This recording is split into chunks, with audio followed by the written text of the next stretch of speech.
8radio.com.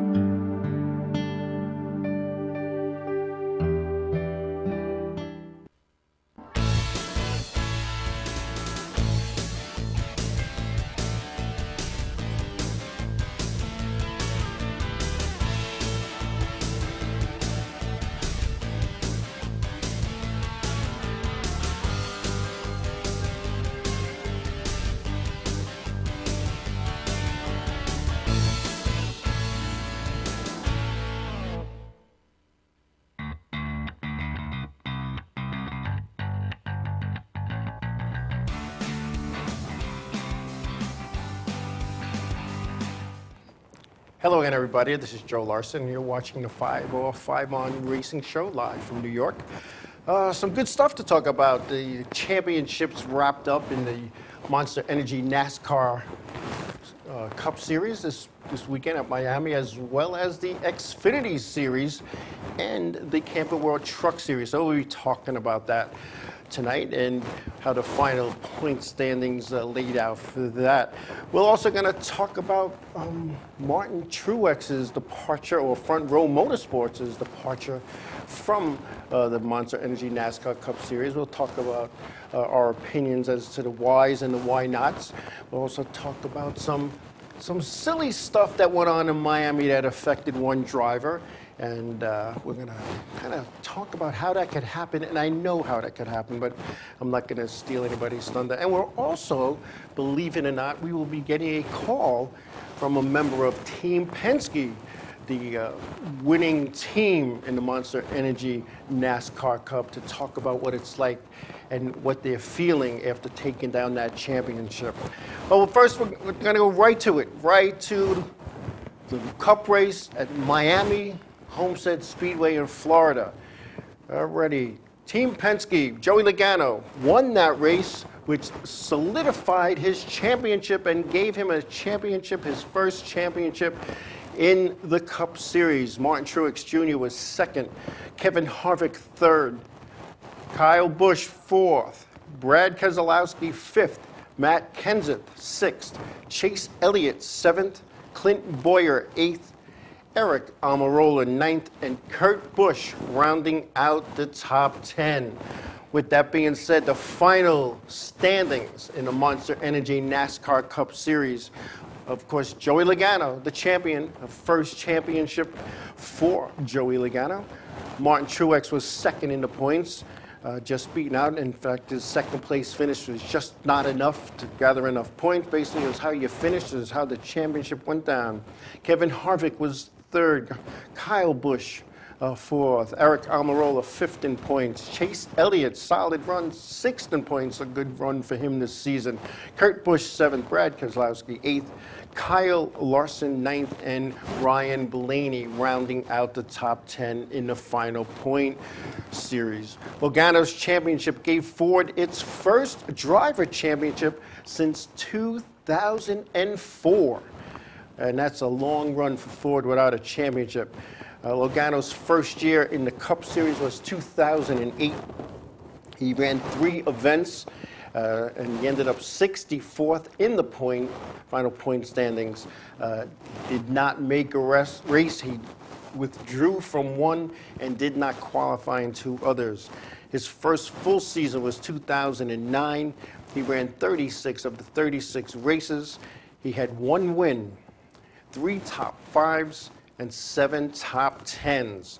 He was 20th in the points.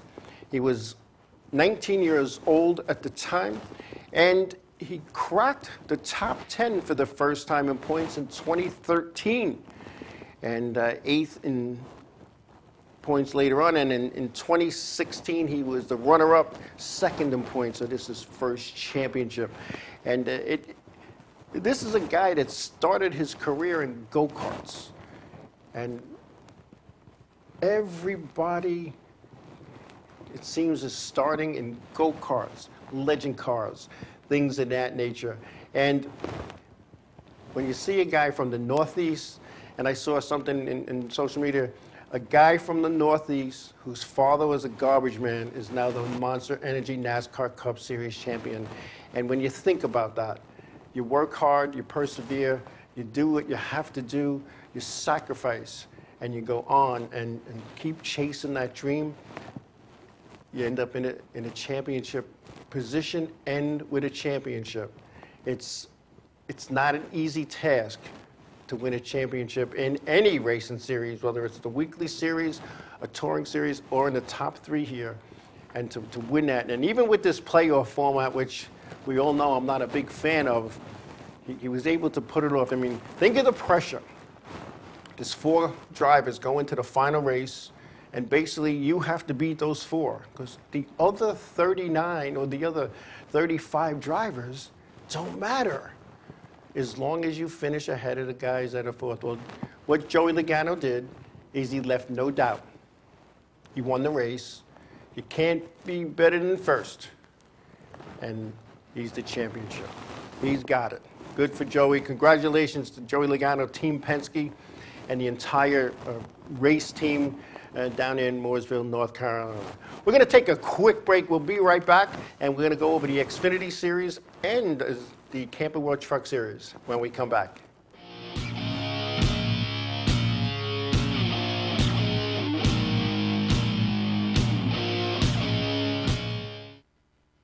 Hey, what's up? Oh, I said was going to say what's up for some reason. Hey, we're Set It Up, and you're watching the InRadio TV network.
Village Music Shop of Mastic.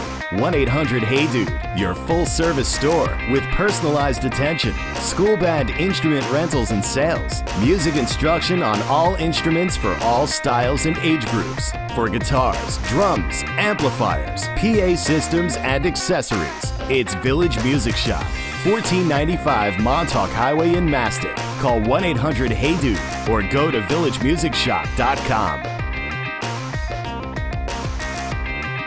Hi there, this is Buddy from Less Than Jake, and you are listening to InRadio TV. You're probably watching it too. The world of advertising has changed. Radio, TV, and newspaper revenues have declined drastically. Why? Because businesses have realized that advertising return on investment isn't what it used to be. So what can we do about it? Well, that's easy. Advertise online. Own a local restaurant, real estate agency, or even a national retail chain? Whatever your business, InRadio can get your message out there, and we can do it at a fraction of the cost. Call today and see the difference for yourself. This isn't TV. This isn't radio. This is InRadio.com.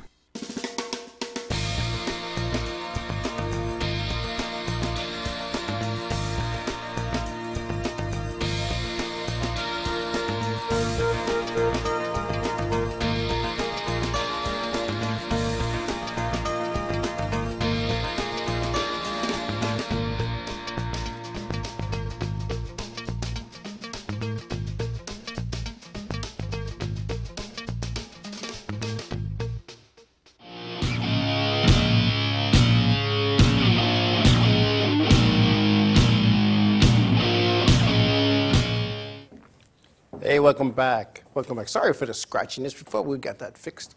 All right, let's see what we got here. The Xfinity Series also wrapped up their season at the Miami Homestead Speedway down in Florida. And the results for that Xfinity race went like this. Tyler Reddick was the winner, followed by Cole Custer, John Hunter Nemechek second, Daniel Hemrick John Hunter Nemechek third, Cole Custer was second, Daniel Hemrick was fourth, Austin Cindric fifth, Ryan Preece sixth, Justin Allgaier seventh. We had Brandon Jones eighth, Michael Annett ninth, and Matt Tifft rounding out the top 10. The final standings in the Xfinity Series look like this. Tyler Reddick, he had to win. He won. He's the champion. Cole Custer second. Daniel Hemrick third. Christopher Bell was fourth. Elliott Sadler fifth. Matt Tifft sixth. Justin Allgaier seventh. Austin Cindric eighth. Brandon Jones ninth. And we have Ross Chasen rounding out the top 10. The top 10 in any series is a tough deal to make. You have to be consistent. You have to chase points. You have to not make stupid mistakes. And I had said to a driver of mine one time that he wanted more motor. He wanted things that, yeah, we could go get, because he wanted to win races. And I said, you know what, just finish in the top 5 every week. You'll win a championship. I think that means a little bit more. And he understood that towards the end, because the top 10 is lists of the top 10s that get printed in the NASCAR books and the manuals and the programs. And you know, there's a top 10 in points. And you know what? To be the top 10, to be the champion, and based on average finishes. And I know years ago, Rusty Wallace and Darrell Waltrip had this little verbal spat back and forth because, you know, Rusty won the championship, I believe, that without winning a race, and Darrell Waltrip didn't think that was fair. You should have to win a race. You know, do you? I don't know. I think being consistent and being in the right place at the right time and chasing points, because in order to win championships, you have to finish races. So you know what? So you're going to wreck your car because you're going to gain one spot? No, not a good idea. And I know that one of the things that I never learned in racing was finish. In order to win, you got to finish. And I'm going to say that. I'm going to say back in 1994, I did not finish one race. Not one. I got frequent flyer miles from the tow truck operators because that's what we did. I wrecked every time. Every time. If not a wreck, something. Blew a motor, blew a transmission, blew something, overdriving. It was just one of those things that, you know, you have to learn the hard way. But you know, when you think about these things and you think about championships and you think about all the teams that, you know, all winter long. Now, the 2019 season starts today. And what's going to happen is the teams that just missed, they're going to sharpen their pencils and they say, hey, what do we need to do to win the championship? How are we going to do this? And most other teams are going to say, hey, you know, if we do this, this, and this, we're gonna win. We have a shot at winning. And everybody has a shot to win going into that first race in Daytona. Everybody, at least in their head, they do. You know, it's one of those things that you all have that common goal. You want to win. No race car drivers go into the racetrack saying, I want to lose today. No, they want to win. And they want to win the races. They want to win championships. They want to bring hardware home. They want to do well for their sponsors, for their team, and for anybody associated with it. And, of course, the fans. You know, fans are loyal, and they're loyal to their drivers. They're loyal to their teams. And what they want to see is they want to see victory lane. You know, the fan who goes, and a friend of mine, you know, oh, you know, it's all about the crashes. I'll get you video of crashes. No, a true race fan doesn't want to see crashes. They don't want to see equipment torn up. They don't want to see drivers injured. They want to see good, hard racing. And then when you look at a top 10 here, you know, whether it be the Cup, the Xfinity, or whatever, your local track, you make the top 10. That's an accomplishment for some of these teams. Some might look at it as, hey, you know what, we should have did better. You know what, shoulda, woulda, coulda. You didn't, but you worked at it. And you're talking 40, 50 different drivers in these series that go out every week, and not every week, but for the most part, you know, that showed up during the year. So to finish in the top 10 is big. And my hat's off to that, and congratulations to Tyler Reddick and also to Joey Logano in the Cup Series. Camping World Truck Series, they ended their season as well at the Miami Homestead Speedway in Florida. And the results of the Camping World Truck Series race look like this. Matt Brett Moffitt was the winner there, followed by Grant Enfinger. Noah Gragson was third. Stuart Friesen was fourth. Sheldon Creed fifth. Matt Crafton sixth. John Hunter Nemechek seventh. Justin Haley eighth. Jesse Little, who was a guest on our show a couple of years back, was ninth. Ben Rhodes rounding out the top 10. The final point standings for the Camping World Truck Series looks like this. Brett Moffitt, he won the race, just like Tyler Reddick and Joey Logano, no doubt. Champion. Congratulations. And we got Noah Gragson second, Justin Haley third, Johnny Sauter was fourth, Grant Enfinger fifth, Matt Crampton sixth, Stuart Friesen seventh in points, and Ben Rhodes rounding out the top 10 in the points. Camping World Truck Series will be on hand at Daytona International Speedway during the Speed Weeks, as will the Xfinity and the Cup Series to start the 2019 season, which is only, when you think about it, you know, it's like 4 months away. It's 3 months away. It's going to go quick. It's going to go quick. And I had done an interview a while back with Kevin Harvick, and I said to him, you know, what do you do in the off season? And he laughed. He goes, what off season? He goes, it's a couple of weeks, the banquet, you have some time for the holidays, and then you're testing, you're building, sponsor appearances, you know, obligations that you have to have, preparing for Speed Weeks, and then being down there for that 10 days to go racing. And I never really thought of it like that this season is so long, not just the racing part of it, but everything involved with that and with the season coming up. And I know one of the things that I learned at UPS, you know, when do you start your wrap-up? When do you start wrap-up? It's at the start of the job. When do you start your racing season? The next day after your last race for the season you're in.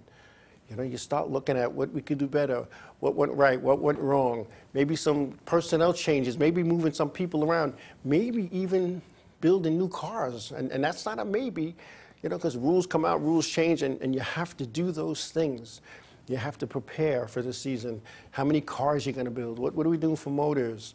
You know, and again, the big thing is if your team is cohesive and they gel, you know, do you want to take the chance to break that up, bring in new people? Sometimes you do to shake the coconuts. Sometimes if it's working out, you leave things alone. If it's not broke, you don't fix it. And it'd be interesting to see some of the changes that happened in 2019. Some are materializing already, and some are not. But we'll see. I kind of like to call this period between now and January the silly season in NASCAR. Not towards the end, not the last 10 weeks that everybody calls it the silly season. All the rumors, who's going where, who's going to this team, who's resigning, who's doing that, because that's nothing. That's a lot of that's just rumors. But as Jay Slice is saying, the chasing was only good for one thing. You only needed to watch the last 10 laps of each race to know what was going on. And you know what? You know, especially with the stage racing, a couple of laps before that stage, you know, people started slicing and dicing to get those stage points. But, you know, he hit the nail right on the head. Is the last 10 laps is really what matters. You know, and I really think they should be, you know, racing lap after lap after lap. And it's one of those things. And, you know, it's wow. Anyway, I mean, before we go to break, just to let you know, Martin Truex Jr., he's, this guy I kind of feel bad for. Now, he just missed, you know, the championship by a few points. But Front Row Motorsports, with a champion caliber driver, former champion from 2017, the team's shutting down. And Martin Truex is going to walk away. And, you know, from that team, he has no choice. And I really think that NASCAR has to do something about top teams shutting down. Because what's going to end up happening, in my opinion, is you're going to find it hard to field 36 teams. Front Row Motorsports is a charter team with guaranteed starts in each of the events. And they're just walking away. It costs a lot of money to field a Monster Energy NASCAR Cup team. And I'm going to guesstimate around $30 million a year. Do they have enough sponsorship for that? I mean, Bass Pro Shops and some other big ones. What is the average sponsor giving these top teams? The top teams are probably getting in the neighborhood of about $20 million for a primary sponsor. However, if you look at some of the fire suits of some of the guys walking in the garage area, or when they do driver intros, when you're watching it on TV, they no longer have that one sponsor logo in many cases. Think about Richard Petty, Jeff Gordon, you know, Dale Earnhardt Sr., the late Dale Earnhardt Sr., Dale Jr. Think of all these guys, Jimmy Johnson. Their sponsor, their one and only big corporate sponsor, was emblazoned all over their uniform, big logos on the front, on the back. Now what you see is a lot of little patches, you know, little spots. It looks like a collage of sponsorship. Nobody has the money in corporate America anymore to spend on auto racing. Yeah, NASCAR got a big TV deal worth billions of dollars. Billions of dollars when you think of it over the lifetime of the contract. A title sponsor that appears to be year to year, because if it was a definitive time period, the headlines would have read Monster Energy drink is signed on through 2025. I'm just saying that. But that's never been said. That's never been said. And you look back when the Wheeling Engineering, you know, when they announced that they were signing up for the NASCAR Wheeling Modified Tour, and then they did extensions, and they've signed on through, I believe, 2020 or 2022. It was announced how long. Monster Energy drink is taking a serious look at, hey, we need an ROI, a return on our investment, a return on our sponsorship data. If they don't see that, they're going to pull out. They're going to drop out, and then NASCAR will be, again, searching for a title sponsor. There was no better sponsor than the Winston Druidich, R.J. Reynolds group back in 72 when they came on. They were on for so long, so long. And why? Because there was a return. Did everybody go out and start smoking Winston cigarettes? No, but to this day, it's almost 50 years later, 46 years later, and people still call it the Winston Cup. They refer to it as the Winston Cup.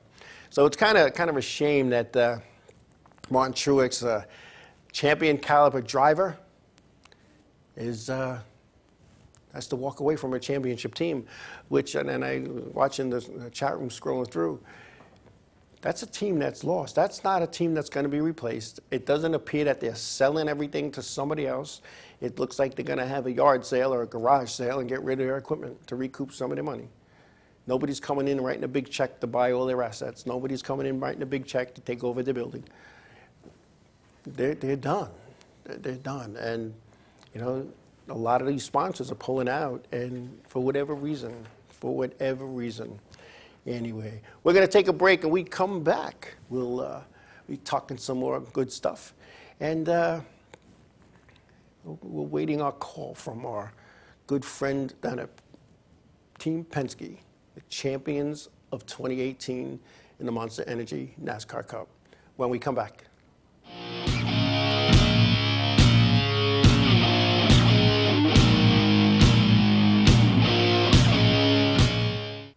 Hi, I'm Remington. I'm Emerson. And I'm Sebastian. We're Palais Royale, and you're watching in Radio TV. There we go. The world of advertising has changed. Radio, TV, and newspaper revenues have declined drastically. Why? Because businesses have realized that advertising return on investment isn't what it used to be. So what can we do about it? Well, that's easy. Advertise online. Own a local restaurant, real estate agency, or even a national retail chain? Whatever your business, InRavio can get your message out there, and we can do it at a fraction of the cost. Call today and see the difference for yourself. This isn't TV. This isn't radio. This is InRavio.com. Hey, this is Chris Less Jake, and if InRavio.com spots you at an event wearing this bracelet, they will give you $100.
Village Music Shop of Mastic.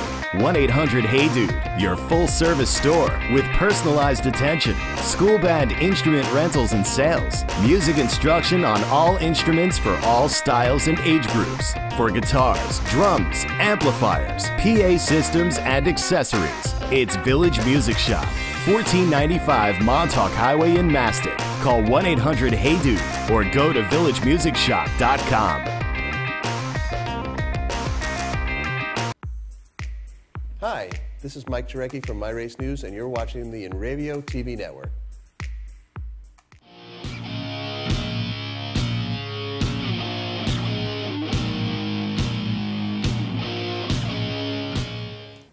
Welcome back, everybody. Welcome back. Anyway, hey, this weekend, can't believe it, it's the annual Turkey Derby at the Wall Township Speedway down in New Jersey. And that's a lot of racing over the weekend. And it's one of those things that, you say, you're going to Turkey Derby, you want to win Turkey Derby, you get a nice trophy, nice plaque, and it's all good. And when racers want to race, and they don't care how cold it is. I remember talking to somebody, that went to when it was so cold. It was so cold that they got frostbite. And you really need to know how to dress. Now, I've been an outside guy most of my life, So you dress in layers and you try not to drink too much adult beverage because it kind of thins your blood and it makes you cold, but sometimes you can't help it. But when you go to these races, and especially now the winters, there are races in places. And I remember being at New Smyrna during Speed Weeks on a Friday night or a Saturday night, and wearing winter clothes because it was so cold. But race fans are dedicated. They're dedicated to the sport. They want to go racing, just like drivers. They didn't build race cars to sit in their shop or sit in their garage or, in some cases, sit covered in their driveway. They built them to race. And what do you try to do? You want to race these things. And I look at some of the schedules that are coming out in 2019, and I just don't understand why the top 2 or 3 classes at a weekly racing series are not racing at least almost every week, especially the feature division. Some places it's tour type modified, some places it's SK modified, some places it's late models. I don't understand why they don't race every week. And I remember as a kid growing up and going to Freeport Stadium or ISA Speedway, the modifieds ran every week. The figure 8s ran every week.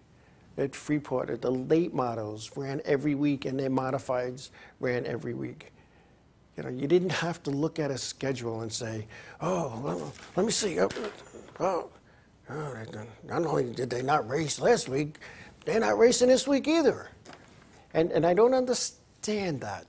And I'm sure there's a reason. I wish maybe one day I can get a track promoter to go in the chat room, go in the Facebook Live, or even come live to the studio and talk about that. Help us understand that. I don't understand 6 and 7 divisions, because when you have 6 and 7 divisions, yeah, you have to do that because you can't run 7 divisions every single week. It doesn't work financially, and you know what? It becomes a late night. And these tracks that open up in April, May, kids got, you know, they have school, they were in school. If you run Friday night, they're in school all day. They're not going to be able to stay up and watch the races. So maybe, and I'm calling out to all track promoters or people involved with scheduling, PR people, help us to understand that, because I don't, and not that I need to understand it, but I would like to share that and educate our group of viewers and watchers and listeners who also ask the same question. You know, think about the casual fan who wants to go out and go to the races because his friend from work is, you know, drives a late model or drives a street stock. He wants to go see him, and he shows up and he drops his $100 bill at the gate, and he goes and sits down, and he sits there all night long waiting for that friend from work or his neighbor down the road, and they don't race. You know, think about that. You know, it's kind of funny. You know, you build a race car to race, and that's one of the things I felt that happened in NASCAR Whelen Modified Tour a few years back, is when they were running 23, 24, 26 races a year between April and October. And what they've done is they started cutting back to 20 races, to 15 races, 15 races. What did that do? That made it so that the other series that were trying to build up, the other modified touring series, so that they opened the door for that. NASCAR did. I have a sponsor. My sponsor wants me to advertise at a racetrack. They don't want me to race twice a month. They want me advertising their product every week. So not only do I have to race tour races, I got to race in other touring series events as well. And you know what happened? Some of these drivers went to the other touring series races and said, whoa, it didn't cost me that much money. I saved money. I didn't have to buy 10 tires. I didn't have to pay exorbitant pit fees to get in for the weekend. It's a one-day show, in and out. I didn't have to get a hotel room for my crew. I got there in the morning and I drove home after the races. Wow. And I can remember a race, an event. It was a World Series at the Thompson Motorsports Park in Connecticut, where there were more Valente modified, tour-type modifieds in the garage area than the NASCAR Whelen Modified Tour. I was asked to go count the cars. It was an entry blank, but, you know, entry blanks lie. It was an entry list, I mean. So I go back there, and I come back with, they have 10 more cars than we do. And the sad part of it was 15 of them used to race with us on the tour. And I asked some of them, hey, you know, what's the deal? You know, it doesn't pay as much, and it's this, and it's not NASCAR. He goes, there's no expenses. I get 4 tires, that's it. And they have to last a certain amount of time, and I can buy like 2 a week, and we don't have pit stops, so I don't need pit road fire suit equipment and shoes and helmets for my crew, and the pit fees are less, and yeah, and the license is really less, and so I'm saving like $50,000. And I was like, wow, whoa, you know? So, you know, when you think of those things, and earlier in the chat room when we were saying that NASCAR is hurting NASCAR, and it is, and it's a shame. And I said this over and over, what happens is when you have people involved running a business that they didn't come in from the bottom and work their way up. They walked in, they had a history with another business, or they were a friend of somebody, or their neighbor's brother-in-law knew a guy. That's what they wanted to do. You know, it's different, you know. And when we look at these things, when we look at how that all goes down, I mean, think about this. Think about Bill France Jr. They walked around the garage area. They walked around. They talked to the competitors. They talked to the drivers. They talked to the owners. They talked to the people. Brian France probably wouldn't recognize a driver if he saw him in the diner, because he doesn't go into the garage area. Think about when they ran Pocono, which is maybe 3 hours from Long Island, midway through the race. Midway through the race, he's already in Sag Harbor, you know, tying one on, and ended up with bracelets because he blew a stop sign and he blew over the legal limit. He should have been at the race. He's president. He's president of NASCAR. Well, not anymore.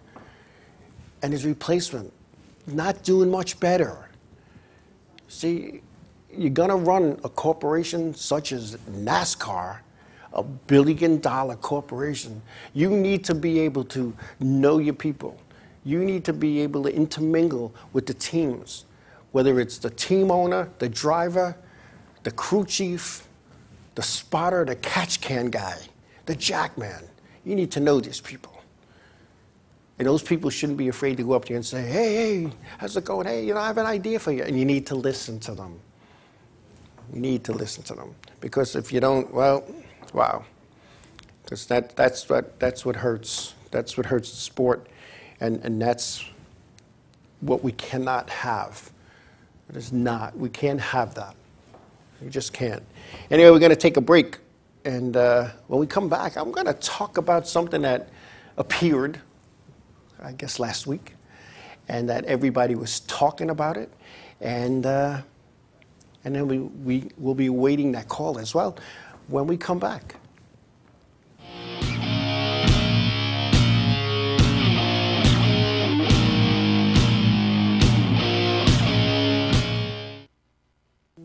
Hey guys, this is Jibs from Ocean's 8 Alaska, and you're watching In Radio TV Network.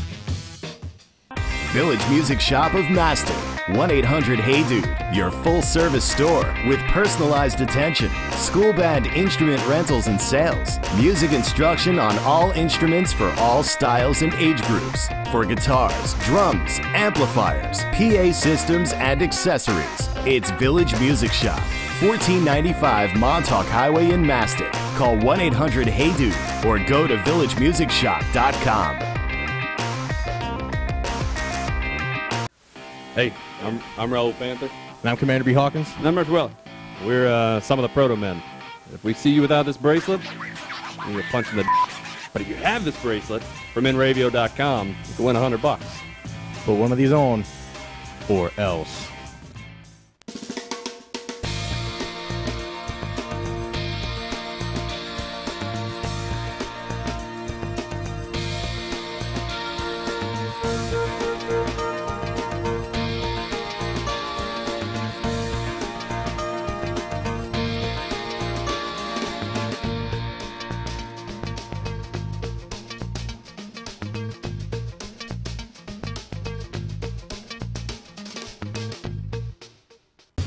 What's up, guys? This is Assuming You Survive, and you're watching in Radio TV Network.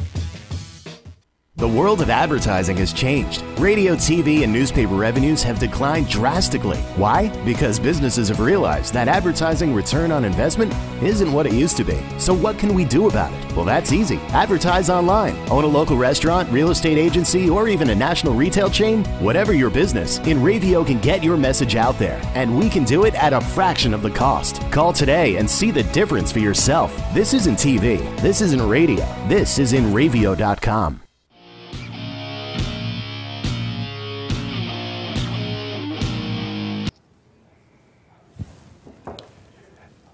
Welcome back, everybody. Hey, live on the phone from Mooresville, North Carolina, we have a team member from Team Penske, Tony Urbina. Tony, you out there? Yeah, I'm here, Joe. Hey, Tony, thanks for calling. I guess I should call you champion now. You're part of that championship team. How does it feel to be a champion? It feels pretty good. It feels pretty dang good. It was an extremely good Monday today at work. Now, I've known you over 30 years. You cut your teeth up here in Long Island racing, and one day you decided you're going south to chase a dream. That's right. That dream has been fulfilled to be part of a championship team. And I know you guys had your championship luncheon with the team at the shop today. What was the feeling in the shop today, knowing that you guys are the champions? Well, I guess it takes a little bit to sink in, but Todd Gordon, our crew chief, he did fly back, and our president was there as well, team president Tim Cindric, and Joey, of course, he's on a big media tour, so he wasn't able to make it. But it's humbling, but it's a real honor, and you know, it makes you appreciate all the hard work that goes into an entire season worth of effort. It comes down to that one weekend, and it really feels great. Now, Tony, in your racing career, you won a lot of races, and you were always a contender, whether you were in the Chargers or the late models. What feels better, your checker flags or this championship? Wow, that's a loaded question. I'll tell you, coming from Long Island and racing on Riverhead, it's a really, really tough division. You know, they used to say if you could win there, you could win just about anywhere. Those personal wins are very gratifying, but I guess it's on a more personal level because you're doing it with your guys, you know, your small team, your small crew. But it means a lot. But I think this is, you know, at this level, you're part of an organization. It takes a monumental effort. I mean, we have almost 450 employees at Team Penske. So they're both really, really special wins. I didn't get a championship at Riverhead, but yeah, I guess this is, I don't know, that's a tough question. I guess at this level, to win a championship is probably a little bit more gratifying than the wins at Riverhead. So yeah, I guess it's a little bit bigger accomplishment. You know, we just put up a picture of you standing in front of the championship trophy. I guess that's in the foyer or in the main part of the building down at Team Penske. You look pretty proud there. I am. It is a big deal, and I'll tell you that the team made a really big effort because Joey needs to take that. That is the actual trophy, and he does need to take that on the media tour with him. And they really made the team made a special effort to get that trophy. They told us the story on what they had to go through to get that trophy back to the shop, so that us guys back at the shop, as you always hear, were able to see that trophy, you know, in person and not have to wait, you know, a week or two to see it. So we had our happy hour luncheon today, and everybody was able to get that opportunity to see it and take their picture with it. And it was a pretty big deal. It's nice to see that thing up close. Tony, I got to ask you, do you miss driving? Oh man, Joe, I do. You know, there's not. You know, I think about it a lot, and I stay in touch with you and my old racing buddies, Roger Oxy and Bruce Edwards, and you know, I keep up to date with Riverhead. You know, and I check the standings, and I see a lot. I still see a lot of familiar names. Kind of funny, but yeah, I don't think it ever leaves you. You know, you always stay, especially you know, like you said, you know, pursuing this opportunity to come down here and do it for a living. It's been great. I'll tell you, my proudest moment, you know, that you asked me that has got to be, you know, I have two boys, I have two sons, and Austin and Daniel, and my oldest did get into karting. And I'll tell you what, we won 2 straight championships with him in karting. Wow, congrats. In Junior 2 and Junior 3 classes. And I'll tell you what, that's probably, as a dad, as any dad could probably attest, I was probably prouder, believe it or not, of those accomplishments. Just to see, you know, you want to see your kids excel. And, you know, he did pretty darn good. I guess it was in the blood. So, I mean, I was pretty proud of that as well. Yeah, you know, it's interesting you say that because, you know, my daughter Jessica, as you know, was going to the races since she was in the womb. Had won a couple of Champ Car championships, and as a dad, there's no greater feeling. And you know, and she still talks about those days, you know, sitting in your car and watching you race. And I share with her, I said, the best times I had in racing was hanging out with you guys, going to the shop in Yaphank, Carol feeding us on Saturday afternoons. You know, and that's what it's all about, and it's the family aspect. And at your level, at Team Penske, that's a whole family of guys and gals that put that together, and you couldn't have done it without any of those people. That's what made it happen. And you know, when you look at Joey, you know, he ran go-karts. He was up here in the Northeast back when he was in his younger days, and that seems to be the place to start. And look where it got Joey Logano and got him a Cup championship. And that's a tough thing to do with the competition and the tech and the officials and the traveling. You know, it's just an amazing thing. And Tony, I thank you for taking time out of your busy schedule, for giving us a call and sharing your thoughts about this championship and what it means to you as a member of that team. Yeah. I mean, we've got a lot. We are definitely representing Long Island and Riverhead Raceway in a good way. You know, I work with Bobby Seda, who I had some pretty fierce rivalry with back in the Charger days, and we talked about that today, about look how far we've come from Riverhead, and celebrating a championship like this at this level, and able to do it together and do Long Island proud. You know, I mean, I haven't forgotten where I've come from. And, you know, all of those things, even like Joey said in his post-race, you know, all those things you go through make you the man that you are today. So all those things had an effect on you, and it takes you down that long road to get to where you are. Yeah, and wait till you get to Vegas for the awards. then it'll really sink in. Yeah. It'll really sink in. Well, Tony, again, I want to thank you, and I appreciate you calling in and sharing the enthusiasm and little remembrance of the old days where we started. Oh, absolutely. Man, know. I never forget. And I'm glad to hear. It makes me feel good, Joe, that you remember those days and you had fun, because really that's what it's about. You know, you look back on those memories and you'll always have that. And I'm glad that you know, that we shared in that. And man, my wife Sandy calls it a racer's memory. Man, you never forget. No. You never forget, you know, and you never lose that feeling, those good times that you had. No way. Well, Tony, I want to wish you and your family a very happy Thanksgiving and continued success with your boys and racing. And maybe they'll be competing in a couple of them one day, and we'll be talking again about another championship. That'd be great. Thanks, Joe. It was good talking to you. All right, Tony. Thank you so much. Tony Urbina, Team Penske, cut his teeth here in Long Island, racing Chargers and late models. We'll be right back.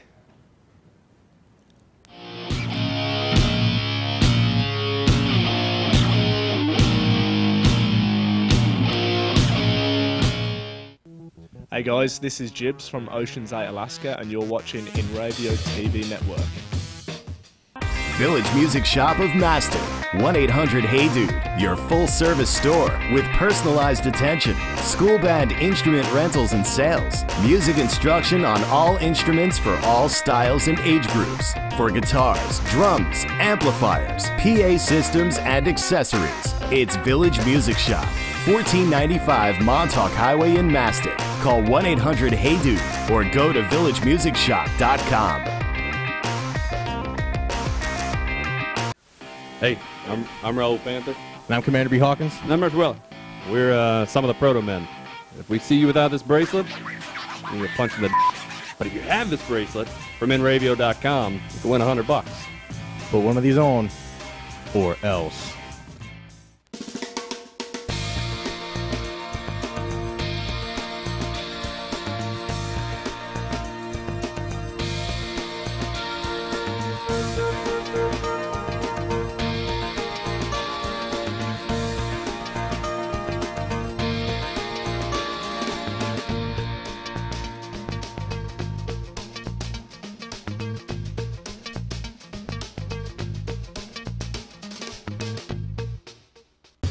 What's up, guys? This is Assuming We Survive, and you're watching In Radio TV Network. The world of advertising has changed. Radio, TV, and newspaper revenues have declined drastically. Why? Because businesses have realized that advertising return on investment isn't what it used to be. So what can we do about it? Well, that's easy. Advertise online. Own a local restaurant, real estate agency, or even a national retail chain? Whatever your business, InRavio can get your message out there. And we can do it at a fraction of the cost. Call today and see the difference for yourself. This isn't TV. This isn't radio. This is InRavio.com.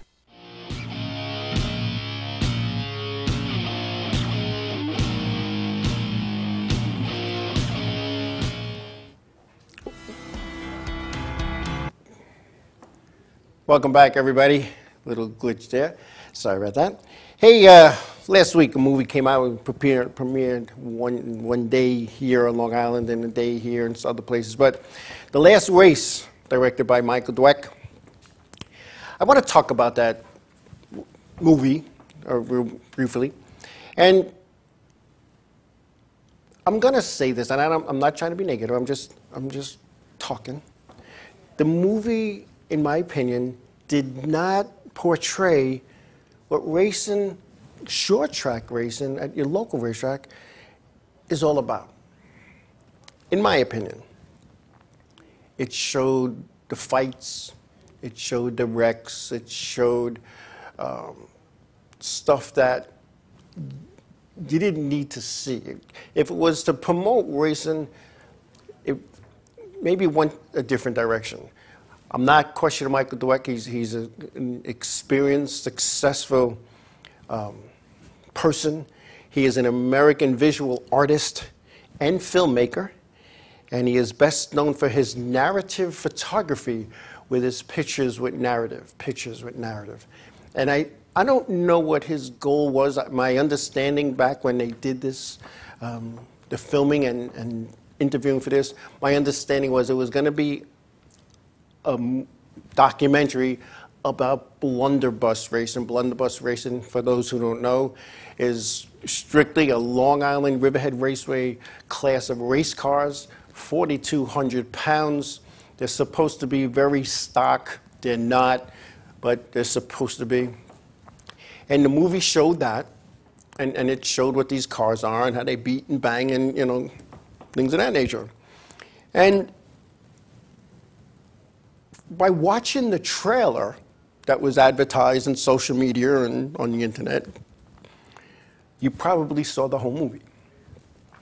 Don't mean to put that down, because some of the things I didn't understand, you know, is that they showed the promoters at the time, Barbara and Jim Carmody, they showed their trailer and just sat there. There was no movement. The wind didn't even blow the bursars. It was just a trailer. No narrative. Just, it sat there. You saw the trailer. You saw they did a sequence of the cars where there was an in-car camera. Obviously, it was facing the wall. It was maybe 10 laps of going in a circle on the oval with the wall. And I'm sitting there and I'm like, why are they showing this? Do you want to show a couple? Yeah, okay, you know, 30 seconds, 2 laps, all right, good. But it actually made me dizzy. I know a lot of racing people, especially the guys and gals who were a part of it, and they had their pictures and names on the screen. I'm sure to them it was an awesome. I'm sure if I was in it, I'd probably maybe say the same thing. I don't know how much of it was scripted. I don't know how much it was from the heart. But when I watched that and I thought about it, and one of the guys who had a big part in the movie was sitting in 2 rows ahead of me in the theater, and you know, you saw a different part of him. You saw, let me rephrase it, they showed how he's a tough competitor. He'll wreck you in a minute. But if you came to his house 2 days later and needed parts to fix your car, he'd give them to you. He'd give you the parts, and I'm looking at this guy, and I know the guy from the racetrack, and I've never competed against him, but I know him from the racetrack, and we've talked, and when he walked, he goes, "I'm going to show you a different side of me," and you looked at his garden, and how he actually knew, like, I don't mean to what the plants were and what flowers to put in so his tomatoes get pollinated, and what planted a bush that the bees are attracted to because they pollinate. And I was like, wow, I didn't know that. Well, you went and saw, you know, Tom Pickerel at the clam and lobster place, you know, bagging clams, and his dad, you know, Captain Pickerel, who I used to call him the captain when I was head official out there. And on the way to the track, I used to divert 30 miles out of my way and get a bag of clams and some lobster tails, bring them to the racetrack. You know, and that was interesting, watching some of the stuff that went on. I don't know. I don't know what the purpose of watching the guy shoot bullet holes into his car. I didn't understand that. Maybe they were trying to show what the guy is. But it, in my opinion, it did not depict what racers are. You know, rolling on the pavement, who's in a headlock, screaming and yelling.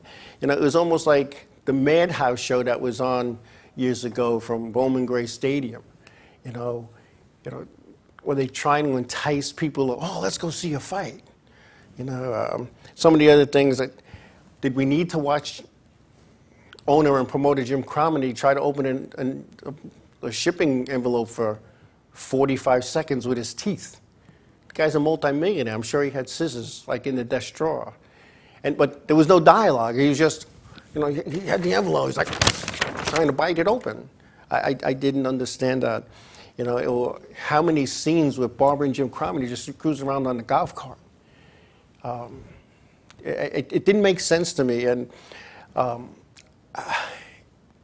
I'd give it, you know, Siskel and Ebert, you know, I'd give it a thumbs down. You know, did it promote racing? Yeah, it did. It did. It promoted racing. I don't think it promoted racing in a positive note. I don't believe it did that. But you know what it did show? And I've tried to explain this to people.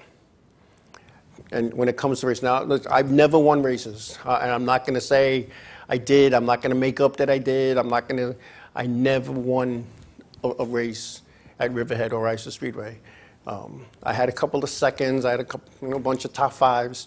But the raw emotion of winning the race, watching Tom Pickerel drive that racetrack and go for that win, and you know, had the in-car camera on him, and then, you know, I'm a detail-oriented guy, and I saw his eyes welling up, and it wasn't the sweat, because it's over. His eyes got red, and he got welled up, and he took his stuff off, and everybody's, you know, thumbs up, you know, whatever, saying stuff, and he yelled, you know, "This is why we do this." Yeah, it is. It is why we do this. And I can't say what the last line was, because not that I'm going to give it away because there was no storyline, but, you know, just we don't use that kind of language here. But this is why we do this. You know, you go out to win. And I had this conversation with somebody just yesterday.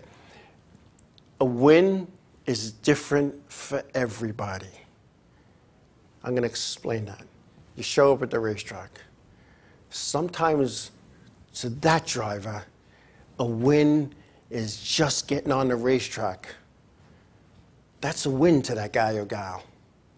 A win might be you passed a bunch of cars and you didn't dent them up. A win could be you finished in the top 10, the top 5. Or you just plain out finished. That's a win to some people. You didn't hit anything. Guys coming off the racetrack and they get out and they go around the car and look, whoa, we don't have to fix nothing this week. Woohoo! I won. Did the movie portray that? Absolutely. It portrayed the passion, the fight, passion. You're passionate about what you do. Eddie Mistretta. And if you notice, there was a scene in his house, and it was a picture with one of his first wins at Riverhead. I was right behind him. I was the first guy in Victory Lane. Because I always tried to get out there quick when it was a guy's first win. Not because I wanted to be in the picture. I have thousands of pictures of me. Some were in bags, some were in boxes. So the movie did what it was supposed to do, but I still give it a thumbs down. Anyway, I want to thank everybody for taking time in your busy schedules today, and Tony Urbina for calling in, and all you folks in the chat room and dealing with the whatever situation we deal with.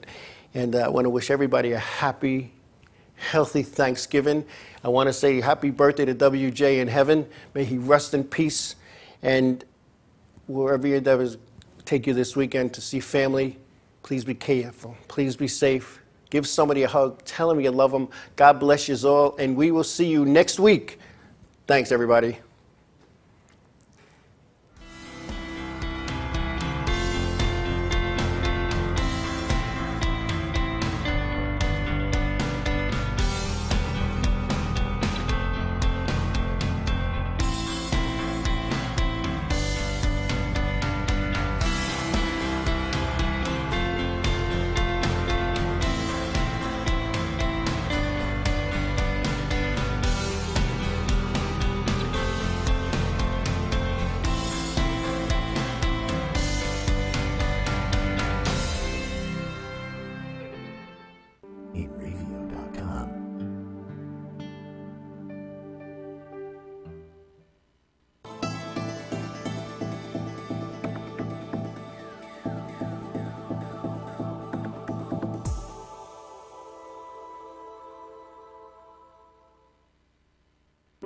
Radio.com.